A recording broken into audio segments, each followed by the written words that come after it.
Saya tugas di sini untuk yang belum pernah ke Samadhi sudah hampir 8 tahun. Jadi Januari besok 8 tahun. Biasanya romo-romo tuh pindah 6 tahun sekali biasanya. Kurang lebih. Maka ini masa-masa injury time. Mungkin tapi ini saya kira ballroom pada akhirnya berdiri dan akhirnya senang bisa seminar di sini 500-an orang. Dan minta maaf kalau pagi hari ini agak gak nyaman karena tubrukan sama yang misa pagi. Ya, beberapa peserta retret agak pinter, gak mau ikut misa sore, ikut misa pagi tadi. Sore bisa pulang kayaknya. Anda sudah mendapat session dari Romo Luki tadi malam, lalu Romo Raja Bono ya. Jadi yang Anda undang ini sebetulnya keren-keren. 1 raja, 2 laki ya, keutuhan hoki ya. Sehingga lalu sekarang gilirannya saya 1 jam ingin memberikan sedikit karena ya sebetulnya kalau mau ngomong gereja Katolik itu banyak. Saya membagi orang Katolik itu menjadi 5 level. Anda silahkan merenungkan Anda masuk level yang mana. Level pertama itu dia itu sudah masuk ke level aktivis gereja. Jadi entah di paroki, entah di komunitas, dia itu sering jadi pengurus. Maka yang kita lihat dia lagi, kalau di paroki itu. Nah itu levelnya itu memang sudah menjadi aktivis. Yang kedua, enggak aktivis tapi rajin. Enggak cukup hanya misa hari Minggu, tetapi ngikut acara gereja yang di luar itu ada plus-plusnya.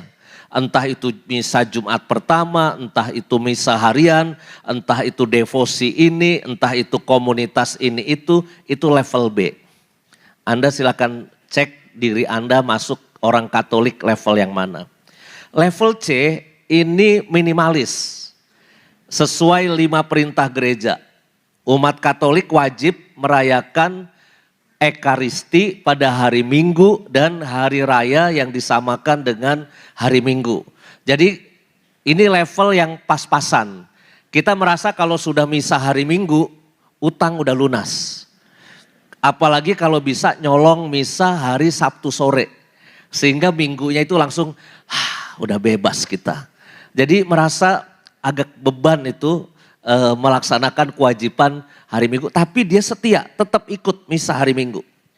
Level D itu Ekaristinya itu datang ketika hari raya, Natal dan Paskah. Jadi kayak kapal selam. Natal muncul terus tenggelam, terus Paskah muncul lagi, tenggelam lagi.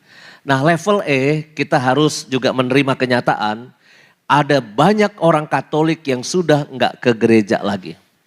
Saya melakukan survei, orang Katolik yang rajin ke gereja, feeling saya enggak sampai 50%. Antara 40 sampai 50%. Saya pernah cek misalnya paroki Santa Ana Duren Sawit, total umatnya sekian 10.000 misalnya. Berapa kali misa, itu enggak pernah di atas 50% dari jumlah kakak yang terdata.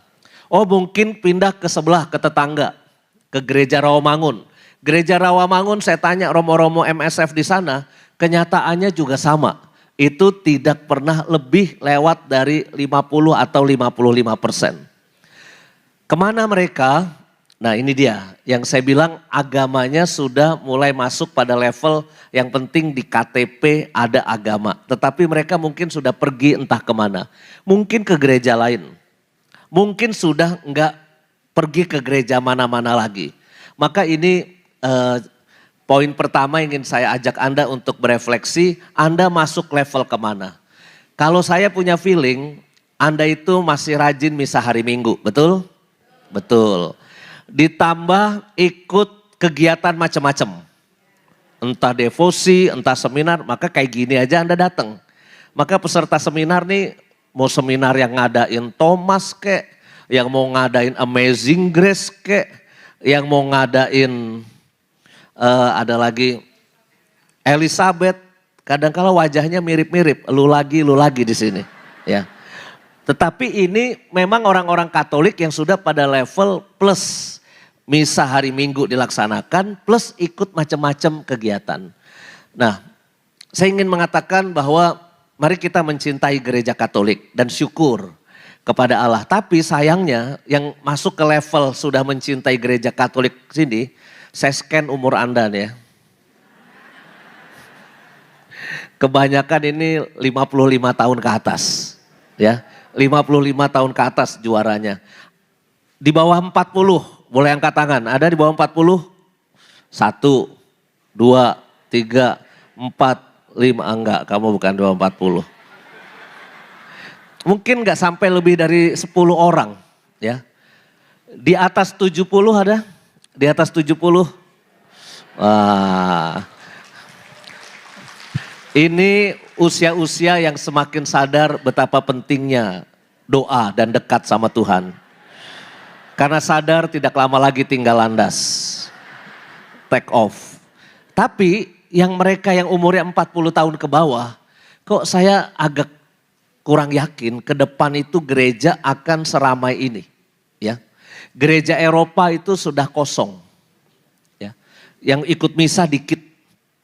Tapi gereja Asia sama gereja Amerika Latin itu luar biasa. Nah ini foto yang saya buat untuk sertifikat pengisi acara waktu di GBK. Yaitu kita punya Bapak Paus yang baru datang dan punya Bapak Kardinal. Ada 2 Bapak Kardinal kita, yang satu Bapak Kardinal yang sudah pensiun emeritus, Bapak Kardinal Julius ya. Oke, kita mulai yang pertama dulu. Klik. Tolong diklik.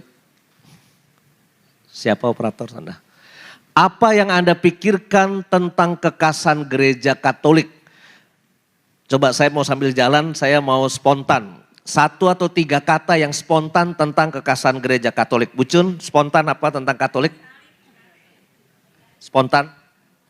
Gereja di mana saya dapat pemberkatan perkawinan besar dan beribadah sampai hari ini. Itulah ya nenek-nenek kalau disuruh 1 sampai 3 kata, dia katanya banyak bener ya kan. Gereja yang mau setia sama gereja Katolik sampai aku mati. Mau setia sama gereja Katolik sampai mati. Karena pernikahan dulu di situ, padahal dulu Bucun menurut ceritanya pengen jadi masuk gereja Katolik cuma pengen kawinnya bagus di gereja kayak di film-film. Ya. Spontan Ibu apa? Tanda salib. Tanda salib. Protestan nggak bikin tanda salib ya Bu? Oke, Ibu? Puji syukur. Puji syukur. Mada bakti udah lupa Bu. Ya. Bapak? Apa ya? Rosario. Rosario. Oke. Ibu? Devosi. Devosi. Kekasan gereja Katolik? Satu hierarki. Satu hierarki. Ibu? Liturginya satu ya. Liturginya sama. Urutan liturginya sama. Ngerti nggak ngerti, misa dimanapun, oh paham. Ini lagi Kyrie, ini lagi kolekte, ini mau komuni. Oke, Ibu? Menerima tubuh Kristus. Menerima tubuh Kristus. Saya loncat ke sini. Ada pemimpinnya Paus. Ada pemimpinnya Paus. Kalau gereja lain? Pendeta Gilbert? Oke. Tiap dari kita itu punya pandangan sendiri tentang gereja Katolik. Ada yang berani bilang gereja Katolik membosankan? Enggak ada. Ada yang pernah coba ke gereja lain, jajan firman? Khotbahnya romo-romo di Katolik payah-payah, nggak seru. Mungkin sekarang ini kita sedang euforia, kita habis kedatangan Paus Fransiskus, ya kan? Jangankan yang datang ke GBK atau bisa salaman, yang jauh aja nonton di televisi aja, itu bisa merasakan aura rohani, spiritual yang beliau sebarkan ke kita. Bahkan saya kira seluruh Indonesia merasakan aura rohani itu. Dan kita yang di TV pun ngelihat dari jauh itu bisa terharu, bisa nangis melihat peristiwa agung itu. Dan saya kira mari kita semakin melihat kekasan gereja Katolik, beberapa nanti akan saya bahas yang mungkin bagus untuk kita renungkan bersama ya. Ya, sesi saya mobil B1 berapa tadi? Tolong. Udah kebaca tadi? Yang pengumuman tadi, mobil B tadi?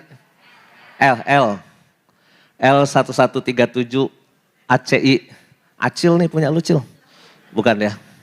Harap dipindahkan, oke.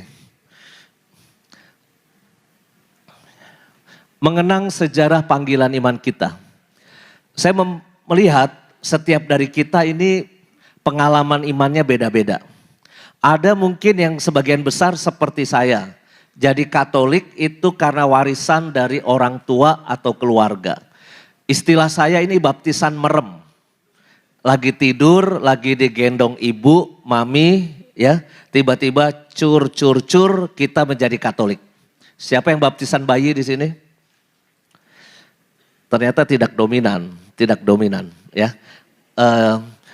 Mungkin di sini yang mengalami baptisan bayi, kita merasa menjadi Katoliknya ya, aku terpaksa menjadi Katolik karena itu diwariskan dari orang tua atau keluarga. Tapi ada juga yang mengenal Kristus menjadi Katolik pada masa muda atau remaja. Siapa yang menjadi Katolik ketika masa sekolah atau masa sebelum kawin? Nah, ini lebih dominan. Ternyata baptisan remaja, masa muda dan sebelum nikah itu banyak. Lalu ada juga yang menjadi Katolik pada usia senja. Siapa yang menjadi Katolik 50 tahun, 40 tahun ke atas? Umurnya 40 tahun ke atas baru menjadi Katolik. Kesimpulan kita ternyata dalam retret ini yang dominan sebagian besar dari kita adalah yang di sini. Bapak ibu saya itu berbeda. Bapak saya anak kiai di Magelang. Kiai yang sangat taat. Magelang itu lumayan ekstrim keislamannya. Sedangkan ibu saya anak dewan paroki di kota Solo. Tapi ini nggak pacaran nih aslinya nih. Ibu saya sudah punya tunangan cowok Katolik di Solo. Bapak saya sudah punya tunangan cewek Islam di Magelang. Ini nggak kenal. Entah kenapa tiba-tiba yang saling bertunangan ini masing-masing putus. Yang di Solo nggak jadi kawin, yang di Magelang nggak jadi kawin. Cowok stres Magelang, cewek stres dari Solo, healingnya pergi ke kota Jogja. Di tengah-tengah Solo dan Magelang itu Jogja. Maka ini dua orang yang sedang putus cinta, nggak jadi kawin sama tunangannya, lalu pergi ke Jogja, dikenalin sama temen, terus curhat, frekuensinya nyetrum. Lalu akhirnya mereka pacaran. Awalnya mungkin karena kesamaan pengalaman, kan ada prinsip filsafat, yang sama itu saling mengenali yang sama.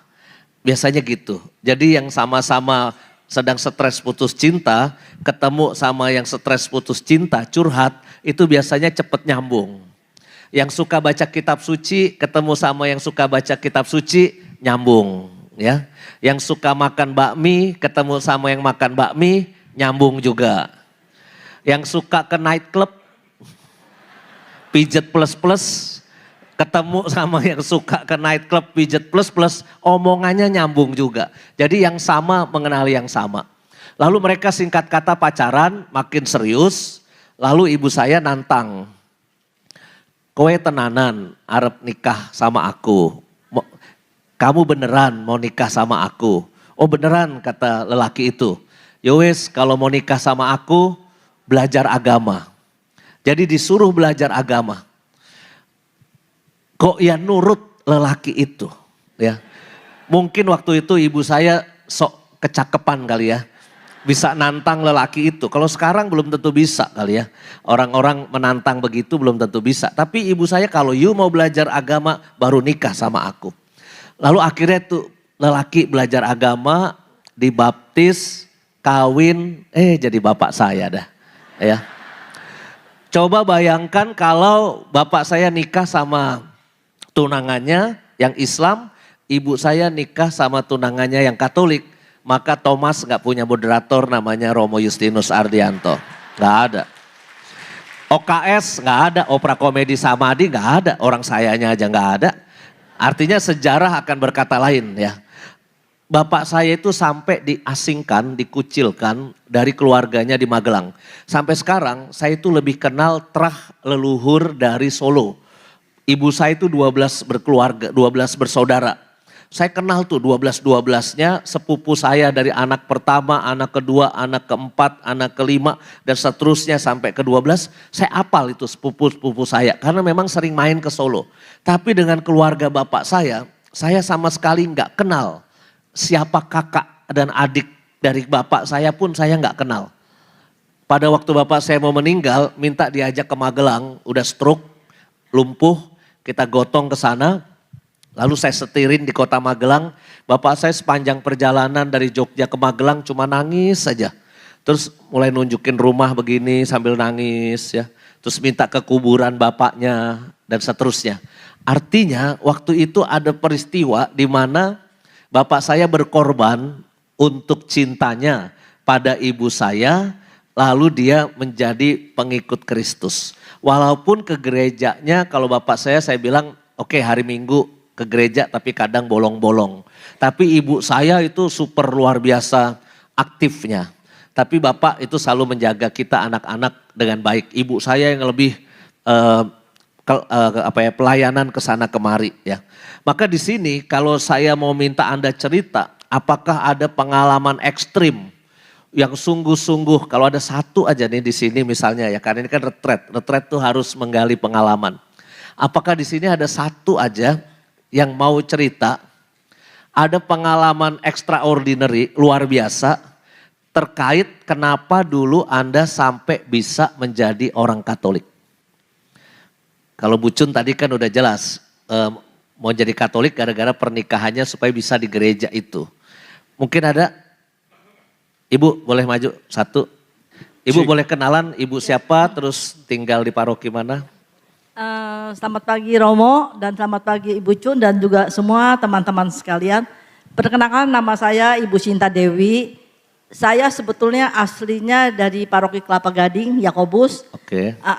Dari masih zaman Romo Suto, zaman Romo Wiyanto gitu. Tapi saya 2006 karena anak saya tinggal di Singapura yang kecil, saya pindah ke Singapura. Jadi saya kebanyakan saya masuk keluarga Katolik Indonesia di Singapura. Kita ada 5 orang KKIS yang datang ke sini sengaja spesial untuk ikut seminar.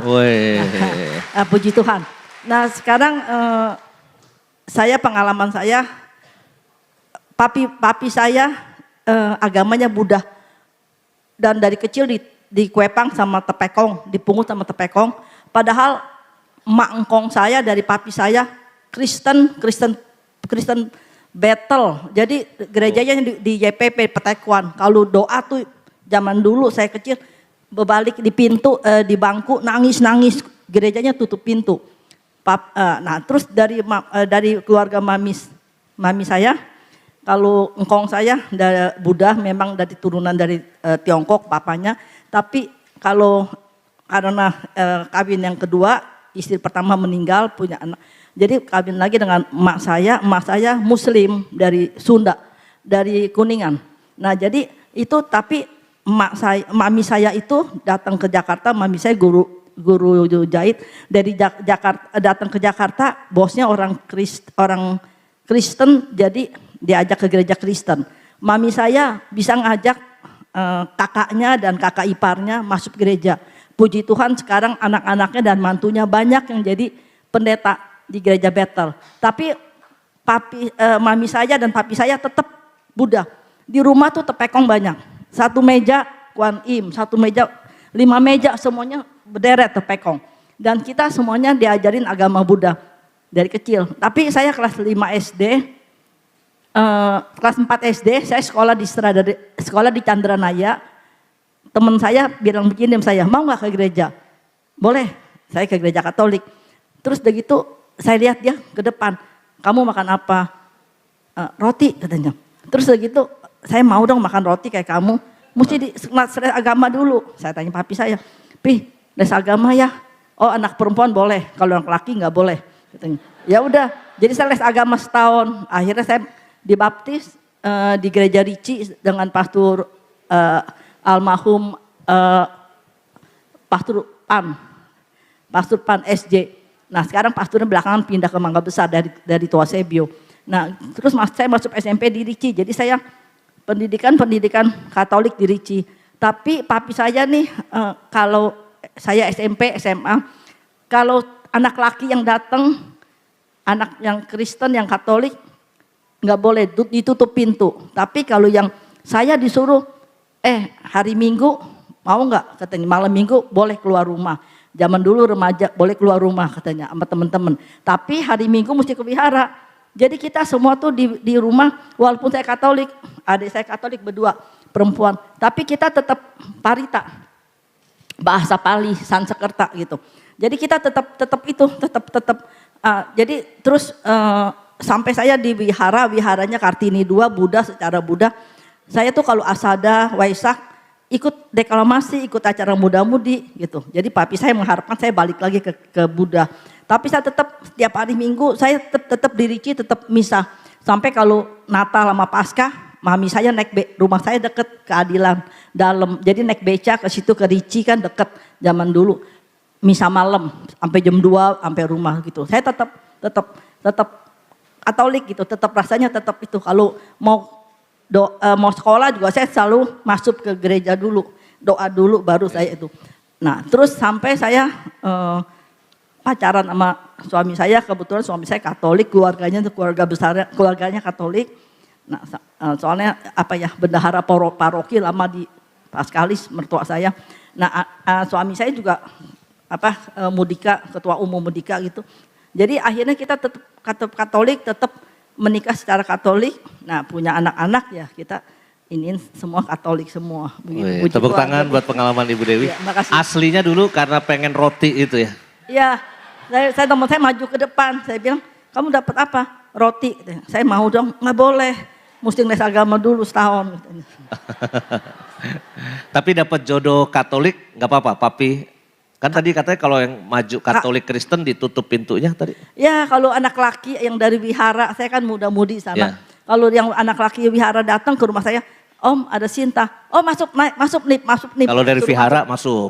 Tapi kalau agama Katolik atau agama yang itu Kristen, yang zaman dulu kan laki gondrong-gondrong rambutnya, Om ada Sinta, nggak ada, tutup pintunya. Gitu. Tapi iman saya tuh rasanya, ya emang saya di KKIF saya juga cuman nggak aktif amat, tapi saya tetap lektris sama MC. Oke, gitu, ya. Terima kasih Bu. Berarti zaman itu Ibu laris juga ya? Yang dari vihara datang, yang dari Katolik datang. Oke Ibu. Selamat pagi, saya Feni dari Paroki Santa Maria Immaculata Kalideres. Saya masuk Katolik karena suami saya Katolik. Suami saya anak Loyola, dibaptis waktu di SMP, tetapi iman Katoliknya itu bagi saya nol. Karena suami saya kalau ke gereja tuh cuma napas. Ini Loyola Semarang. Ya. Itu sekolahnya Romo-Romo Yesuit supaya kita tahu ya. Katoliknya nol. Nol. Walaupun di sekolahnya Romo-Romo. Oke, lanjutkan. Saya seorang Buddhis, seorang aktivis Buddhis, dan saya mengerti tentang Buddhis keseluruhan karena saya Buddhis sejati, saya Buddhis Tridharma. Lalu saya masuk Katolik karena suami saya pernah tantangin suami saya bilang sama suami saya, kalau kamu nggak bisa menuntun saya secara Katolik dan anak-anak kita secara Katolik, saya ajak anak saya menjadi Buddhis. Suami saya juga cuek aja. Saya pikir nggak mungkin begini ya, kayaknya nantangin dia. Lalu saya katakumen 5 kali. Baru lulus. 5 kali pindah-pindah? Enggak. Maksudnya apa? Saya katekumen 5 kali gagal. Oh. Nggak selesai, setahun nggak selesai gitu ya? Katekumen pertama saya sampai penerimaan pertama karena katekisnya bilang gini, ada katekumen tanya, gimana kalau anak saya sudah dibaptis besarnya itu berganti imannya, murtad katanya. Lalu saya bilang, loh kenapa murtad? Waktu kecil kan anaknya nggak ditanya, cuman dibaptis karena kemauan orang tuanya, kenapa yang murtad anaknya? Iya murtad memang. Saya bilang tolong tunjukin di mana ayatnya, di mana Injilnya yang bisa menyatakan anaknya murtad kalau udah dibaptis setelah dewasa dia menemukan imannya sendiri. Lalu saya bilang, ya udah saya mundur, saya nggak jadi.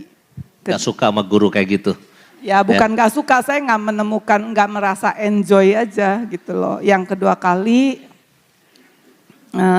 soal keselamatan, katanya kalau saya udah sampai penerimaan kedua, katanya kalau udah masuk Katolik atau Kristen baru mendapatkan keselamatan. Saya bilang loh, agama lain emang nggak ada keselamatan. Emang kalau saya berbuat dosa, saya udah dibaptis, saya udah masuk Katolik, saya berbuat dosa, apakah saya tetap masuk surga? Saya bilang tolong deh lebih pakai logika. Akhirnya saya Ini punya murid kayak gini susah nih kita nih. Debat guru terus ya kan. Tolong dong pakai logika Pak gitu. Terus. lalu saya mundur lagi. Ketiga, keempat saya mundur lagi, terus mundur sampai kelima. Ada seorang koster bilang, Feni kalau kamu kali ini nggak dibaptis lagi, Om nggak mau kenal kamu. Ya udah nggak mau kenal nggak apa-apa lah, saya nggak usah dibaptis. Saya gagal lagi. Yang keenam saya baru benar-benar dibaptis. Pas saya di interview, suami saya mengantarkan. Suami saya juga bingung, nih orang-orang pada keluar, kok ini anak nggak keluar-keluar ya? Wah jangan-jangan gagal lagi. Pas interview nggak keluar-keluar. Iya. Untung aja keluar mau. Akhirnya, akhirnya saya bisa membawa suami saya menjadi Katolik sejati. Apa ukurannya suami jadi Katolik sejati? Sekarang suami kayak apa? Kan saya mau tahu Katolik 0 sama Katolik sejati ini. Dulu suami saya nggak mengerti waktu cium salib. Saya bilang ini cium salib kenapa ya? Dia bilang enggak, kamu jangan ikut-ikutan, itu bohong, ngapain?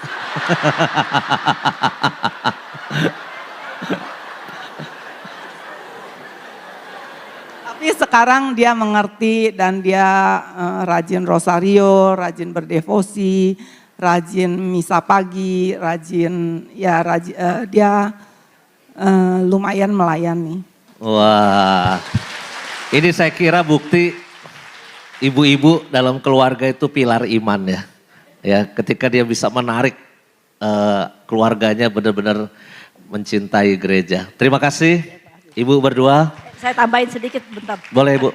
Keluarga saya, papi saya orang demokrasi. Jadi anaknya 8, 1 Islam, 3 Katolik, 2 Buddha, 2 Kristen. Itu demokrasi ya Bu ya. Iya boleh. Yang penting bisa menjalankan dengan baik. Dan rukun, 88 ini rukun. Akur kita. Akur. Kalau Lebaran sama-sama, Natal sama-sama, Imlek sama-sama di rumah saya semua. Akur kita semua. Ya kalau Imlek biasanya lebih Iya, sama-sama sih ya. Iya, semuanya ya. Makasih. Makasih. Oke, terima kasih Ibu. Sebenarnya saya mau dengar yang dari Muslim, ada nggak yang pindah convert dari Muslim? Ada cerita nggak di sini? Ada pengalaman? Mana sini? Ada sini? Boleh cerita sedikit aja supaya tahu backgroundnya lah. Kalau di Buddha ke Katolik itu cenderung lebih gampang menyesuaikan. Karena beberapa kebiasaan pakai hiyo, pakai dupa, lalu kita ada patung untuk membantu kita berdoa. Nah ini kalau dari Muslim biasanya ada kisah lain lagi. Ya. Halo, shalom semuanya. Salam. Sorry sebelumnya suara saya lagi agak serak ya. Dulu saya Muslim, mama papa Muslim, cuman mama saya Solo juga. Cuman mama saya tuh keturunan saudaranya banyak yang Katolik sih, cuman dari papa mungkin sama kayak Romo Yus ya. Jadi memang keluarga kiai gitu. Jadi memang banyak yang Muslim dari papa. Saya masuk Katolik itu dulu awalnya sih saya pacaran sama Winata, suami saya. Waktu itu kita beda agama ya. Terus pada saat married, kita memang nggak saling memaksa sih.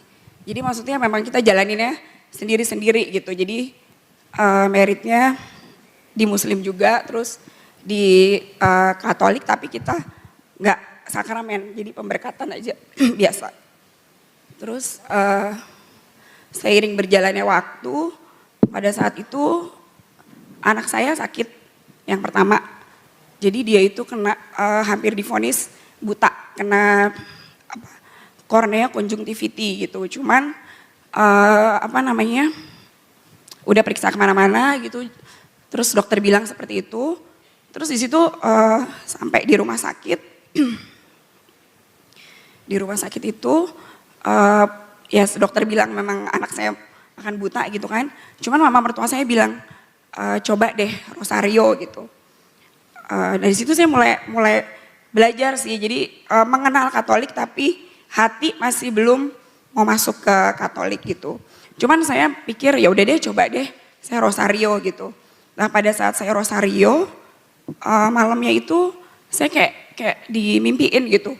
Jadi kayak sosok Bunda Maria itu kayak datengin anak saya. Terus dia kayak ngusap anak saya gitu. Paginya puji Tuhan setelah pengobatan segala macem dokter bilang ini akan sembuh gitu. Cuman mungkin perawatan selama 1 tahun. Puji Tuhannya ya sampai sekarang anak saya sembuh gitu. Nah di situ titik balik saya untuk saya mau ya terus ya mengenal Katolik gitu. Sampai di titik yang ya saya mencintai Tuhan Yesus. Itu sih. Suami maksa-maksa nggak jadi Katolik? Dulu sih enggak ya, cuman awal pacarannya sama-sama pikir, lu belajar Islam deh, lu juga belajar Katolik gitu. Jadi sebenarnya kita biar sama-sama belajar gitu loh, saling mengenal masing-masing gitu. Cuman mungkin Tuhan selamatkan saya sih gitu. Jadi ya iman saya di Katolik. Pertanyaan saya terakhir, lebih rajin siapa sekarang, suami atau kamu? Kekatolikannya lebih rajin siapa? Dulu sih sempat agak kecewa ya gitu, maksudnya saya sempat masuk Katolik cuman suami saya masih, ya mungkin karena Katolik dari kecil ya, jadi nggak terlalu yang aktif banget gitu mau. Cuman karena saya tuh tipenya, kalau saya mau kenal sesuatu, saya mau pelajari dalam gitu, makanya saya bener-bener Katolik nih gimana gitu loh. Nah setelah saya udah tahu Katolik seperti apa, terus dibimbing juga sama Cipin, pelayanan segala macem. Nah di situ saya mengenal Katolik. Akhirnya pelayanan sama suami saya. Sekarang sih kayaknya yang lebih on fire suami saya ya. Di Katolik. Wah. Ya. Oke tadi belum apa? Oh ada suaminya ya. Belum perkenalan nih namanya siapa dari paroki saya mana? Saya Lilis dari Paroki Yohanes Penginjil, Blok B. Oke tepuk tangan buat Mbak Lilis. Terima kasih. Thank you. Ya. Saya kira sesi saya sudah selesai dengan sharing 3 orang ini. Mencintai Katolik udah jelas, sudah ada sharing pengalamannya. Tapi saya ingin menambah beberapa inspirasi yang mungkin berguna untuk kita. Tolong klik. Sejarah mengejar kekudusan dalam gereja Katolik. Saya bagi 4. Ya, saya bagi 4. Zaman Bapak Padang Gurun yang suci itu adalah kalau kita mau mengejar kesucian, kita harus menyepi, meninggalkan keramaian dunia dan masuk ke padang gurun. Jadi jangan rame-rame kayak gini di tengah kota, ini dosa semua nih kalau keramaian begini. Ya, tengah kota itu banyak dosanya. Maka kalau mau menyepi, kalau mau kudus, berarti kita harus menyepi. Maka tokohnya itu ada Santo Antonius Padang Gurun dan Santo Simon ya. Itu mereka bersembunyi di goa, ada yang bikin menara 40 meter, berpuasa, nggak makan, nggak minum selama 40 hari. Ya. Ini cara pertama, Bapak Padang Gurun. Apakah bagus? Bagus. Apakah bisa ditiru? Bisa. Tapi bukan caranya mentah-mentah, jangan ditiru. Ya. Yang ditiru semangatnya, spiritnya. Karena apa? Kalau Anda pulang seminar ini meniru cara ini mentah-mentah, tiba-tiba nanti di rumah Anda bikin menara 40 meter. Wah, ini kata Romo Yus mengejar kekudusan bikin menara 40 meter. Terus berpuasa 40 hari 40 malam di atas, Anda bukan dianggap orang suci menurut saya. Anda dianggap orang stres. Lalu akan diteriakin sama anak kampung, orang gila gitu ya. Tapi semangatnya apa? Walaupun kita tinggal di tengah kota besar seperti ini, kita harus punya semangat untuk menyepi dan berdoa dan berpuasa. Ini yang kadangkala kita lupa. Karena budaya kita di kota besar, kepikirannya apa kalau sekarang ini? Aduh, habis retret ini kita makan apa ya? Khususnya yang orang Singapura nih, yang 5 orang dari Singapura, kita kuliner apa di Jakarta yang lagi hit nih ya. Bawaan kita itu kan kuliner, lalu juga ikut acara rame-rame, hening, diam itu suatu yang bagi kita itu menakutkan. Sendiri itu menakutkan. Tapi setiap dari kita pasti harus punya momen untuk menyepi ya dan diam. Saya dan Romo Eko tadi ngobrol, waduh habis ini Romo Eko balik lagi ke Bandung, katanya ada session lagi, retret di Bandung. Saya habis ini akan ngasih session Dewan Paroki di sana, habis itu sore ada misa di sini. Kerinduan kami berdua apa sebetulnya? Masuk kamar dan tidak diganggu orang. Wah itu senengnya minta ampun. Ya, jadi Romo-romo itu sebetulnya paling bahagia ketika dia masuk kamar menikmati waktu sambil mempersiapkan habis ini harus memberi acara apa dan sebagainya. Karena apa? Itu seperti nge-charge diri kita ya. Karena kalau kita ngomong terus di depan begini ya, ngajar terus, ini ada energi yang terserap sebetulnya. Energi rohani yang terserap.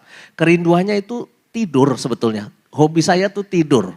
Jadi Anda mungkin menilai saya sibuk, betul saya sibuk. Tapi kalau ada kesempatan 1 jam aja, saya selalu pesan sekretariat, jangan ganggu ya saya mau meditasi. Aslinya tidur sebetulnya. Ya. Tapi ya ada waktu doa ya. Karena kalau kita nggak nge-charge waktu buat menyepi ya seperti bapak-bapak Padang Gurun, diri kita suatu saat mungkin akan kehilangan makna juga ya. Nah tapi cara ini dikritik oleh Santo Benedictus dan Santo Bernardus. 2 santo ini mengatakan bukan menyepi kalau mau suci. Kalau mau suci itu harus berkomunitas atau membiara. Maka Santo Benedictus dan Bernardus itu bikin biara. Kalau Anda pengen tahu warisannya Santo Benedictus dan Bernardus, Anda pergi ke pertapaan Rowo Seneng, Okso di Temanggung. Itu di sana itu yang cara hidup membiaranya itu yang sangat tertib. Kalau kita di sini Jakarta nggak tertib-tertib amat, ya. Tapi kalau di sana itu waktu-waktunya semua dihitung. Ada 7 kali berdoa. Sesekali retret lah komunitas kecil pergi ke sana retret dan ikut cara membiara di sana. Itu jam 8 malam lampu udah harus mati, Anda harus tidur. Tapi jam 3 pagi itu Anda sudah masuk doa pertama. Tapi kan tidur jam 8 bangun jam 3, 7 jam loh jangan lupa, cukup seharusnya. Kalau orang ritmenya udah cocok harusnya bisa. Nanti ada waktu doa kesekian, makan pagi habis itu kerja. Jadi rahib-rahib itu, pertapa-pertapa itu, biarawan-biarawan itu juga ada ritme bekerjanya. Di sana itu mereka bikin kopi, bikin keju, bikin kastengel, cheese stick ya. Yang kadang-kala Anda beli ya di Jakarta untuk membantu kehidupan. Mereka pekerja. Dan juga mereka punya sapi. Yang menarik, bruder-bruder dan romo-romo di sana menamai sapinya itu dengan nama santa-santa dalam gereja Katolik. Jadi nama sapinya Angela, Anastasia, Ursula, Maria gitu ya.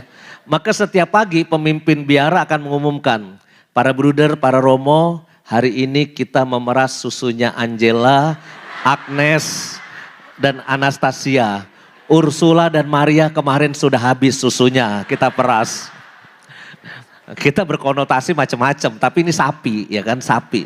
Dan mereka habis kerja, mereka berdoa lagi dan cara hidup membiara itu teratur. ada jamnya. Dan harus ada kebersamaan, berkomunitas, nggak bisa sendiri-sendiri. Apakah Anda bisa meniru cara ini? Bisa, tapi bukan mentah-mentah. Karena Anda sudah nggak bisa masuk biara. Udah terlanjur kawin, udah biara Anda itu ya keluarga Anda, sebenarnya biara Anda. Tapi yang perlu dipelajari adalah hidup berkomunitas. Keluarga kita rukun, baik, bahagia. Terus di samping itu, selalu Bucun kan ngomong berulang-ulang, komunitas itu juga kekuatan untuk kita bertumbuh dalam iman. Kalau kita nggak punya komunitas, bisa bertumbuh, tapi beda sama kalau kita itu masuk dalam komunitas. Karena ada sparring partner kita untuk memberikan peneguhan-peneguhan dan juga teguran-teguran kepada kita. Maka nikmatilah ketika Anda punya komunitas. Ya. Dan saya bersyukur komunitas di Samadhi ini rame, warna-warni. Ada frater yang masih umur 20-an. Ada romo-romo yang aktif seperti saya. Yang mungkin lagi punya tugas yang lagi berat-beratnya umuran-umuran kita. Tapi juga ada romo yang sudah purna karya. Romo Aji sudah stroke. Waktu itu Romo Hadi Wijoyo kena cancer di sini. Itu ada rumah panti werdanya romo-romo. Kalau sakit itu nanti tinggalnya di sini kalau udah purna karya. Maka mumpung gue jadi direktur sini, saya renovasi tuh rumah. Supaya one day kalau saya tinggal di situ kamarnya gede. Kalau kamar Anda nih kecil-kecil, kamar Anda tuh paling yang sekarang Anda nginep nih, mungkin kamar di situ 4 kalinya kamar Anda sekarang. Satu romo sendirian loh. TV-nya aja 65 in. Internetnya unlimited. Ya udahlah jomblo seumur hidup boleh lah, ya kan. Kalau Anda kan punya mainan di kamar, ya kan. Kalau kita jomblo-jomblo mainannya Netflix, ya kan. Ya udah, jadi maksud saya nih harus menciptakan komunitas yang rukun, gembira. Karena kalau saya mau bertumbuh, itu komunitasnya harus bagus. Kan saya suka ngomong tuh di internet ya. Kalau kita melihara ikan, sebetulnya yang kita pelihara ikannya atau airnya? Airnya ternyata. Jadi saya tadi ngecek ikan-ikan di sana ya. Aduh ada yang ngambang. Karena saya baru beli dari pasar Parung ya. Ternyata itu airnya jelek yang dari Parung itu. Ya, sehingga ada yang nularin ke ikan saya di sini. Nah, itu melihara air, jadi sistem filternya dan sebagainya. Melihara komunitas, kalau komunitasnya enak, otomatis saya juga akan bertumbuh dengan enak. Keluarga Anda rukun bahagia, kalau Anda punya problem hidup yang berat sekalipun, kalau pulang keluarga itu rukun, saya yakin Anda bisa kok melewati persoalan itu. Kenapa Korea Selatan sekarang kasus bunuh dirinya banyak? Karena anak muda nggak suka tinggal di dalam keluarga. Anak muda sukanya tinggal sendirian di apartemen. Kalau dulu Korea masih miskin ya, itu tinggal dalam satu keluarga itu 3 keturunan. Opa oma, ayah ibu sama anak. Jadi 3 keturunan. Punya problem miskin tapi karena dalam satu rumah itu bersama, maka mereka kasus bunuh dirinya dikit. Tapi ketika Korea Selatan itu kaya dengan Samsung, Hyundai, operasi plastik, drama Korea, terus apa lagi itu ya, K-popnya ya, itu ternyata kasus bunuh dirinya meningkat. Makin kaya kasus bunuh dirinya meningkat. Ketika negaranya miskin kasus bunuh dirinya kecil. Ternyata dianalisa oleh seorang ahli psikologi sosial, kuncinya itu adalah kekuatan di dalam keluarga. Di dalam keluarga. Komunitas juga jadi satu kekuatan. Sama romo-romo, kalau masih sering kumpul sama komunitas, sama romo-romo lain, saya yakin panggilannya selamat. Saya yakin. Tapi kalau sudah mulai menyendiri nih, pengen tenar sendiri, pengen pokoknya sendiri, dia menyepi aja sendiri gitu ya. Seringnya perginya sama si Lince, sama si Wati. Ya. Kalau sama si Cun, si aman, udah tua ya kan. Ini nih bibir saya nih, ini perempuan yang paling banyak, yang paling sering cium saya nih Bucun.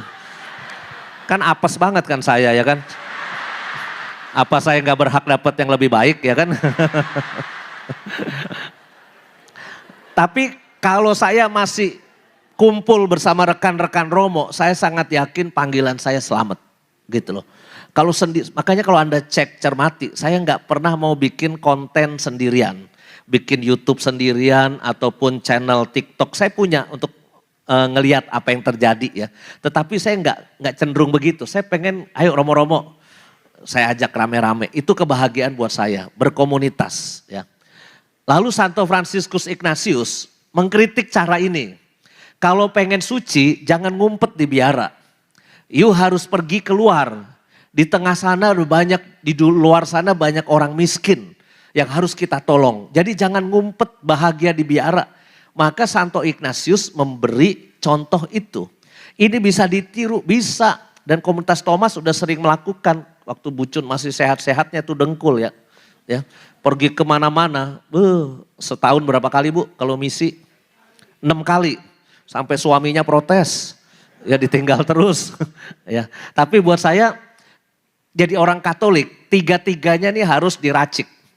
Rajin berdoa, puasa, menyepi, punya komunitas, lalu juga punya karya misi menolong orang-orang miskin. Kalau tiga-tiganya ini diracik dengan bagus, menurut saya kita masuk surga, menurut saya. Ya, caranya sederhana itu aja. Nah sekarang tantangannya zaman berikut nih, Konsili Vatikan kedua ada cara hidup gereja di tengah dunia modern. Bagaimana kita mengejar kekudusan di tengah dunia modern yang semakin perubahannya itu luar biasa. Tolong klik. Konsili Vatikan kedua. Sejak tahun 50 Gereja Katolik Roma memasuki masa pembaharuan abad ke-20. Mengintegrasikan pengalaman modern dengan dogma Kristiani. Jadi tegangan antara perubahan dunia modern ya. Perubahan itu di bidang apa saja? Politik, sosial, ekonomi dan teknologi. Dan bagaimana dogma Gereja Katolik ini di sini bisa bicara. Karena perubahannya terlalu dahsyat. Nah, Paus Yohanes 23 mengatakan begini, saya ingin membuka jendela gereja sehingga kita bisa melihat keluar dan mereka yang ada di luar bisa melihat kita. Maka tadi ibu siapa yang protes soal yang pelajaran agamanya 5 kali Bu tadi? Ya, ketika dibilang yang di luar nggak dibaptis nggak selamat gitu kan, protes betul Bu. Karena itu ajaran sebelum Konsili Vatikan kedua. Ajaran sudah Konsili Vatikan kedua itu di luar gereja pun ada pijar-pijar keselamatan. Kalau dulu ajarannya itu ngeri, extra ecclesia nulla salus. Di luar gereja tidak ada keselamatan. Itu ajarannya ngeri sekali sebenarnya. Di luar gereja tidak ada keselamatan. Kalau sekarang kita memikirkan kita harus bergaul juga dengan perubahan yang ada di tengah dunia. Nah, ini juga yang membuat orang Katolik jadi rajin baca kitab suci secara pribadi. Dulu Anda dilarang untuk baca kitab suci sendiri. Ketika Martin Luther memisahkan diri dari gereja Roma, ya, dia langsung kerjasama dengan Gutenberg, penemu mesin cetak. Maka gereja Protestan langsung cetak Bible sejak tahun 1500-an. Gutenberg temukan mesin cetak, pas Martin Luther memisahkan diri dari gereja Roma. Kerjasama sama-sama orang Jerman, terus cetak Bible, orang Protestan disuruh baca Bible pribadi. Maka nggak usah heran orang Protestan lebih apal ayat lebih banyak daripada orang Katolik. Kenapa? Sejak abad pertengahan sudah disuruh baca Bible. Orang Katolik, gereja Roma bilang apa ketika Martin Luther bagi-bagi Bible? Gereja Roma bilang apa? Kita nggak boleh menggunakan Bible cetakan Gutenberg. Itu bisa jadi alat iblis untuk menyesatkan. Karena di gereja Katolik yang berhak untuk mengajarkan apa arti Alkitab itu hanya orang berjubah, klerus, imam yang ditahbiskan. Pewarta-pewarta model Bucun, model Bu Esther Kandau, Pak Benyamin Ratu, ataupun pewarta-pewarta Thomas yang lain, itu enggak berhak untuk mengajarkan Alkitab. Karena itu hak prerogatifnya imam yang ditahbiskan. Maka gereja Katolik ketinggalan sejak tahun 1500 sampai tahun 1962. 65. Ketika keluar Dei Verbum, baru kita boleh baca kitab suci pribadi. Maka nggak usah heran kalau sekarang ada kuis kitab suci di sekolah, yang menang anak Protestan terus. Anak-anak Katolik paling juara 3. Karena apa? Kita terlambat baca kitab suci secara pribadi. Tapi syukur kepada Allah, sekarang kan ada KPKS, ada Emmaus Journey, ada pendalaman Alkitab di mana-mana, PA di sini, PA di situ, PA di sini, sampai ada ibu-ibu sampai PA tuh dia. Ya, karena seminggu 5 kali dia ikut PA, sampai PA dia. Ya. Tapi maksud saya sekarang bisa tuh kita menikmati ada komsel ini, komsel, syukur kepada Allah. Ya, maka disyukuri ini. Klik. Lanjut. Nah, Ecclesia Semper Reformanda. Gereja harus berubah. Potret gereja dunia perubahan signifikan di Eropa. Di Eropa suasana misanya kayak gini nih Bapak Ibu, lihat. Kalau kita misa. Nggak ada misdinar, nggak ada kur. Romo tuh pegang alat untuk nyanyikan lagu di speaker. Klik Kyrie, klik Sanctus, klik Anak Domba Allah. Ya, klik Paternoster Bapa kami. Sepi. Nggak ada misdinar, masih untung ada lektor 1 tuh. Tapi kalau kita di Indonesia kan masih rame. Ini di sini nih ada berapa ribu, 1.100 misdinar di GBK. Ya. Prodiakon ada berapa, suster ada berapa. Ya, Asia dan Amerika Selatan ini masih bagus. Nah kalau gereja nggak berubah, kalau kita sih masih bersyukur nih ya. Paus nih seneng nih disambut begini. Coba Anda lihat yang sambutan di Luxembourg dan Belgia. Kalau Anda nonton YouTube belakangan ini ya, disambut di Luxembourg, Belgia, nggak heboh seperti kita di Indonesia. Kira-kira Paus kemarin kunjungan ke Asia Tenggara paling bahagia kemana? Indonesia, PNG, Timur Timur atau Singapura? Jawab Indonesia karena kita orang Indonesia. Maaf ya, Singapura ikut. Pop I love you. Woi. Oke, pertanyaan saya kira-kira pausnya lebih bahagia di mana Bu? Ya kan? Kalau kitanya sih bahagia ya kan? Feeling saya beliau paling bahagia itu ke Vanimo Papua Nugini. Feeling saya. Kenapa? Beliau insist mau ke situ walaupun dilarang oleh protokol keamanan. Gak usah jauh, daerah terpencil, gak ada pesawat yang bisa mendarat. Disuruh sewa pesawat Hercules. Makanya sewa dari Australia kan pesawat Hercules supaya bisa mendarat di Vanimo. Karena Paus punya janji sama 5 Romo Argentina yang berkarya misi di daerah terpencil. Maka kalau ngelihat spiritualitasnya Paus Fransiskus ya, menurut feeling saya dia itu hatinya sangat tergerak ketika makin terpencil ya.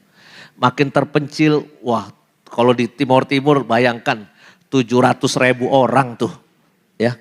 Itu kayaknya nggak pakai gelang kayak di GBK, kayaknya nggak pakai ya. Siapa aja mau datang gitu.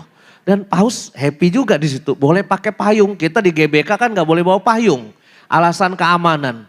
Ya padahal ya ada payung di Timur Timur ya oke-oke aja kan sebetulnya. Nah saya kira ini tantangan tersendiri nih. Kalau kita nggak berubah nanti nasibnya kita kayak Nokia. Pada zamannya laris, pada zamannya laku. Tapi setelah itu kalah oleh Android. Nokia udah kalah KO sekarang market share-nya. Karena apa? Dia nggak mau berubah. Ketika dulu ada teknologi baru, dia nggak mau pakai. Tetap kekeh sama teknologinya sendiri. BlackBerry juga gitu kan. Dia KO karena tetap maunya pakai aplikasinya BlackBerry aja. Sedangkan zaman berubah. Kalau gereja Katolik nggak berubah, menurut saya suatu saat juga akan sepi. Anak-anak muda kita kemana? Ya, sekarang mungkin kita was-was. Anak-anak muda kita jangan nggak ke gereja lagi. Ada cerita ya, pengalaman konkret. Ada anak waktu SD SMP altar boy di gereja Teresia. Rajin ke gereja dong altar boy. Wih papa mamanya seneng karena anak ini sangat aktif di gereja. Pas SMA dimasukin pindah sekolah ke JIS, Jakarta International School atau interkultural sekarang. Ada yang punya anak di JIS di sini? Dari wajahnya sih nggak kuat bayar di sono kayak. Karena sekolah di situ, saya dapat cerita dari keluarga itu, 1 tahun uang sekolahnya 48.000 US dollar setahun. Hitung pakai kalkulator sendiri, 48.000 kali 15.500 dibagi 12 sebulan. Sebulannya tuh kurang lebih 60 juta. Uang sekolah di mana yang 60 juta sebulan? Strada di depan 400.000. Ursula udah agak mahal, 5 juta sampai 7 juta. Ya, Canisius juga segitu. Itu pun kita udah merasa bagus dan kemahalan tuh sekolah. 5 sampai 7 juta. Ini ada yang 60 juta sebulan. Dan kenapa keluarga itu nyesel masukin anak sekolah di sono? Karena di sono kan gak ada pelajaran Katolik, agama gak ada. Lalu anak itu gak mau ke gereja lagi, gak mau aktif di misdinar lagi.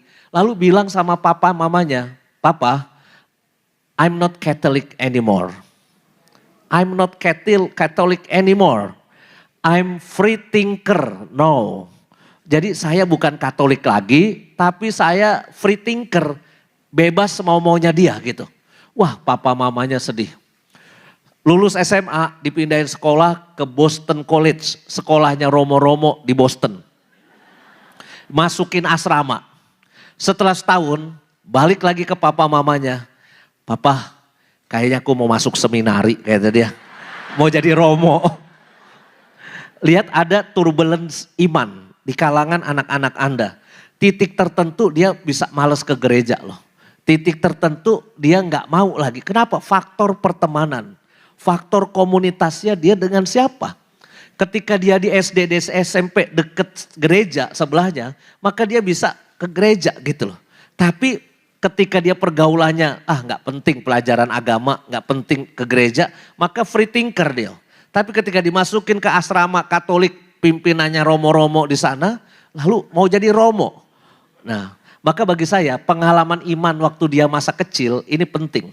Untuk memberikan dia alam bawah sadar tentang kecintaan pada gereja Katolik. Ya, klik.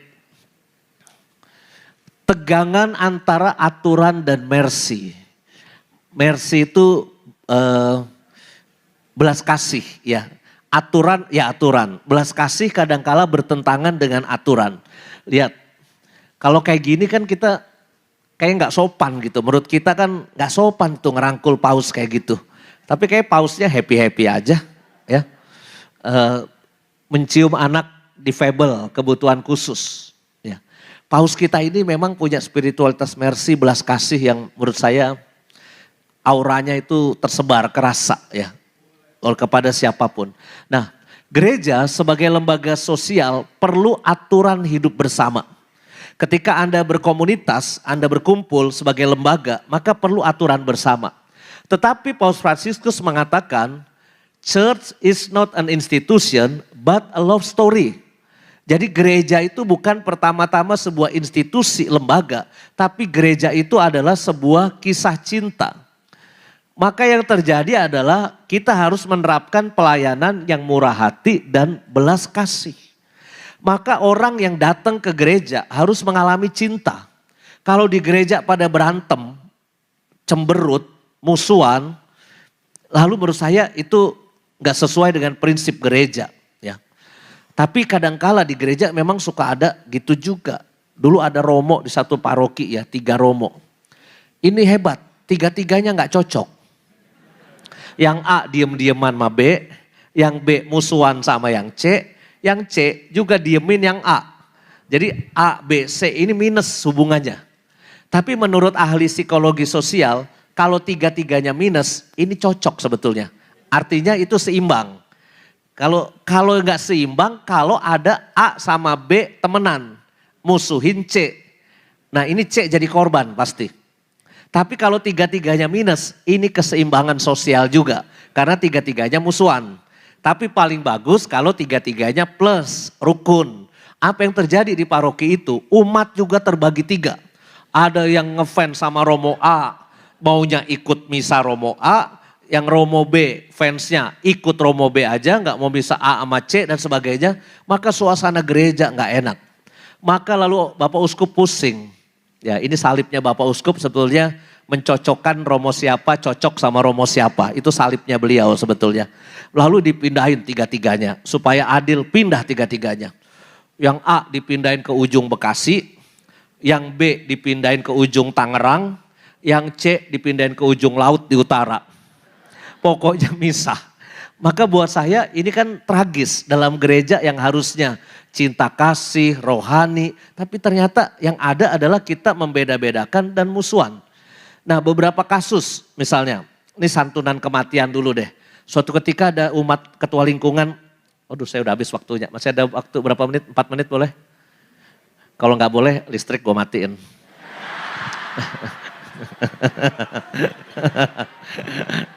Ya gue yang punya ya kan. Ada ketua lingkungan telepon, Romo ini ada umat meninggal.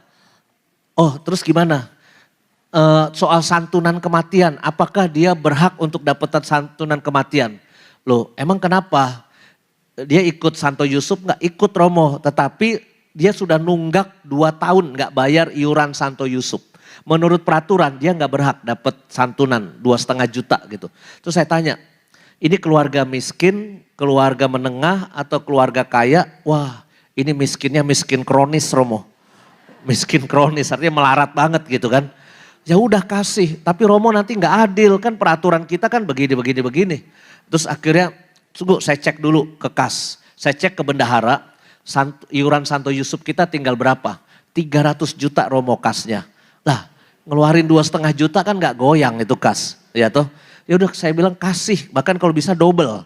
Karena apa? Miskinnya miskin kronis. Buat dia kan santunan 5 juta dalam keadaan kedukaan pasti itu berguna. Tapi karena ketua lingkungan takut pada aturan, maka lalu dia takut untuk ngasih. Maka saya harus suruh dia untuk kasih itu. LGBT, transgender, paus kita ini kan mengatakan apa? Siapakah saya harus menghakimi mereka? Ya, di saat orang lain memberikan fatwa, ini adalah cacat moral yang harus dihindari. Paus kita justru mengatakan siapakah saya harus menghakimi. Bahkan terakhir kalau Anda ingat beredar isu, Paus Fransiskus mengesahkan perkawinan sejenis. Salah, ya. Paus Fransiskus sudah klarifikasi, memberkati pasangan gay, lesbian tidak sama dengan mengesahkan perkawinan. Kalau misalnya ada 2 gay datang ke depan Paus Fransiskus berlutut, masa Paus Fransiskus mau begini? Kan tetap dia pegang kepalanya, dia berkatin. Maka beritanya lah Paus Fransiskus memberkati pasangan gay atau lesbian. Maka lalu dikritik sana sini. Karena Paus Fransiskus bilang semua orang berhak mendapat berkat Tuhan.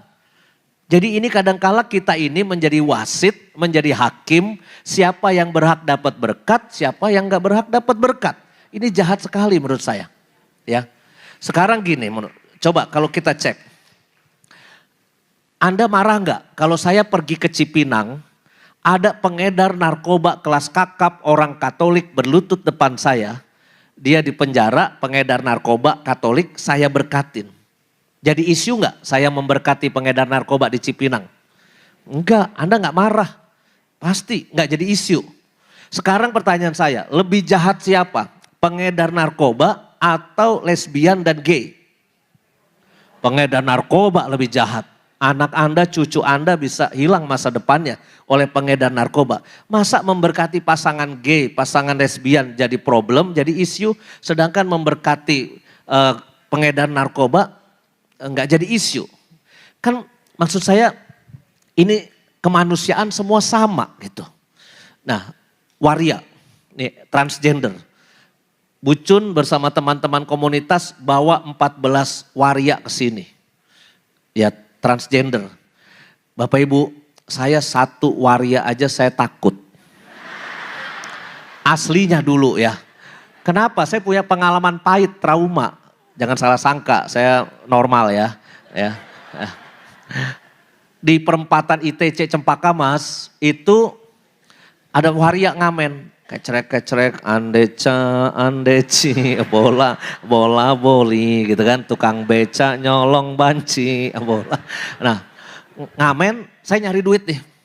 Dia pakai kecerekan, malam-malam tuh jam 11 malam. nggak ada duitnya. Maka nggak saya kasih tangan gitu doang. Dia pikir performance-nya belum bagus. Sehingga saya nggak kasih duit. Dia naikin level performance. Dia buka BH sama tank topnya. Terus dia atraksi. Wah, digoyang-goyang gini. Sebagai pastor yang baik, saya melengos dong, ya kan. Nggak mau lihat orang palsu, ngapain saya lihat, ya kan.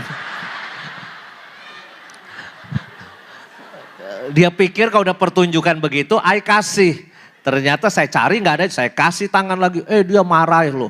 Dia marah, dia ngeluarin kata-kata jorok, kotor. Dia baret mobil saya pakai kecerekan. Wah, takut saya. Terus saya ngacir pulang. Bucun bawa 14 waria ke sini. Awal-awal ngajar, keder loh. Teman-teman, saya manggil Anda siapa ya? Om, Tante, Mbak, atau Mas? Romo sesuai KTP aja. Panggil kita bro,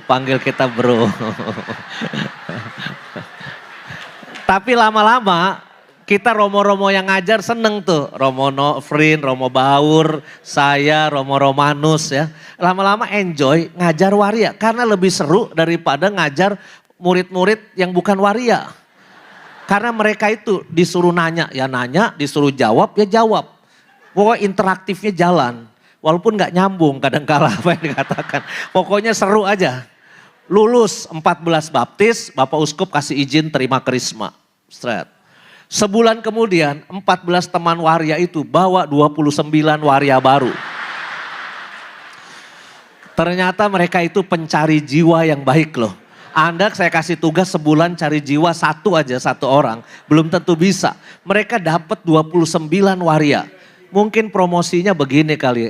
Teman-teman, enak lu jadi Katolik. Belajar di Samadi, romonya baik-baik. Ganteng-ganteng, ya kan.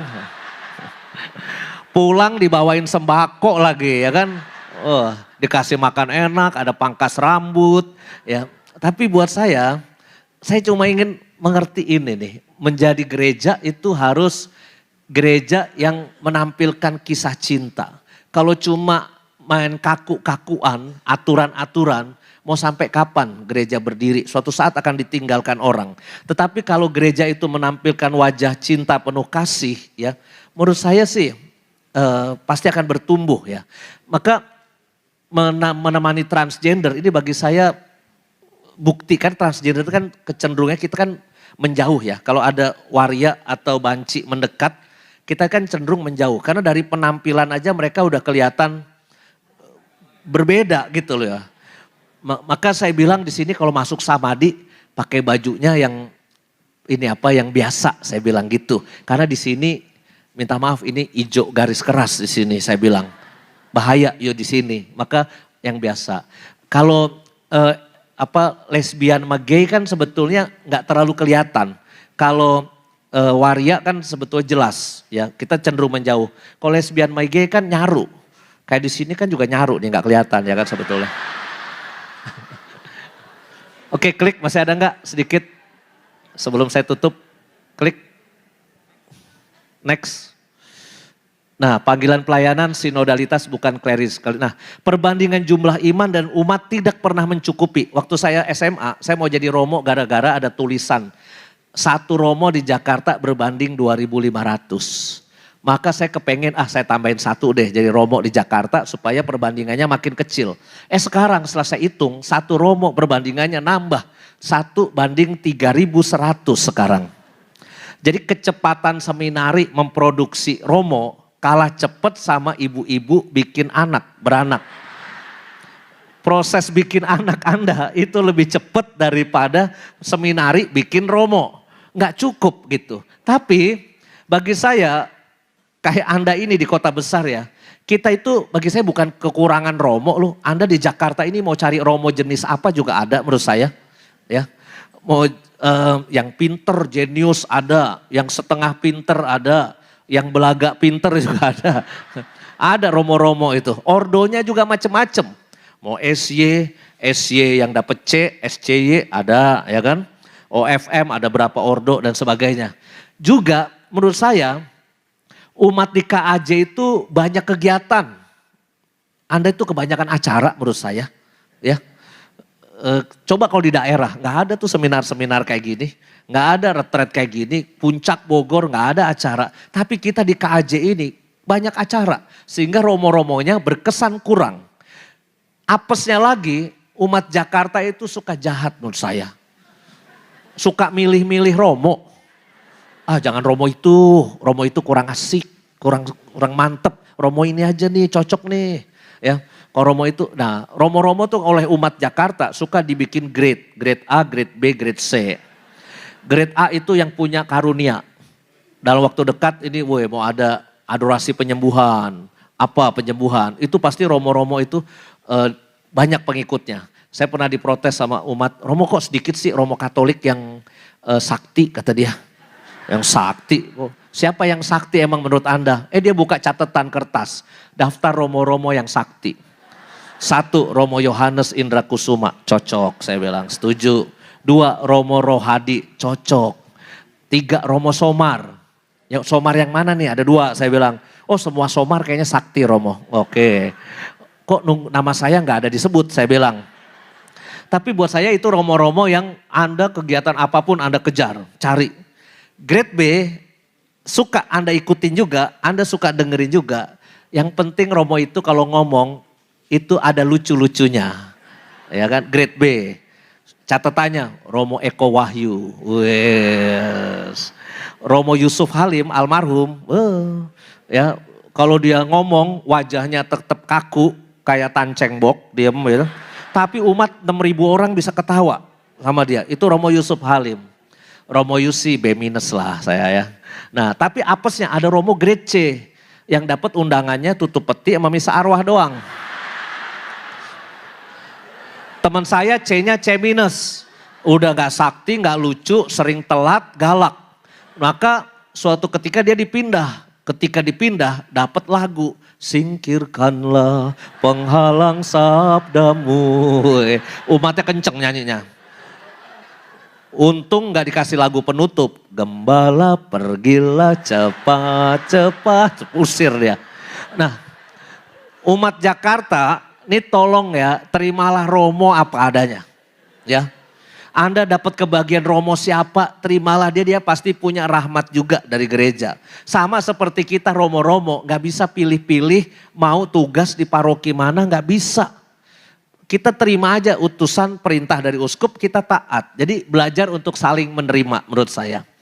Keterlibatan umat dibutuhkan. Jadi umat banyak yang aktif seperti Thomas ini bagus ya. Klik, kayaknya udah selesai dah. Nah terima kasih atas kebersamaan kita. Tuhan memberkati hidup, kesehatan dan pelayanan kita semua.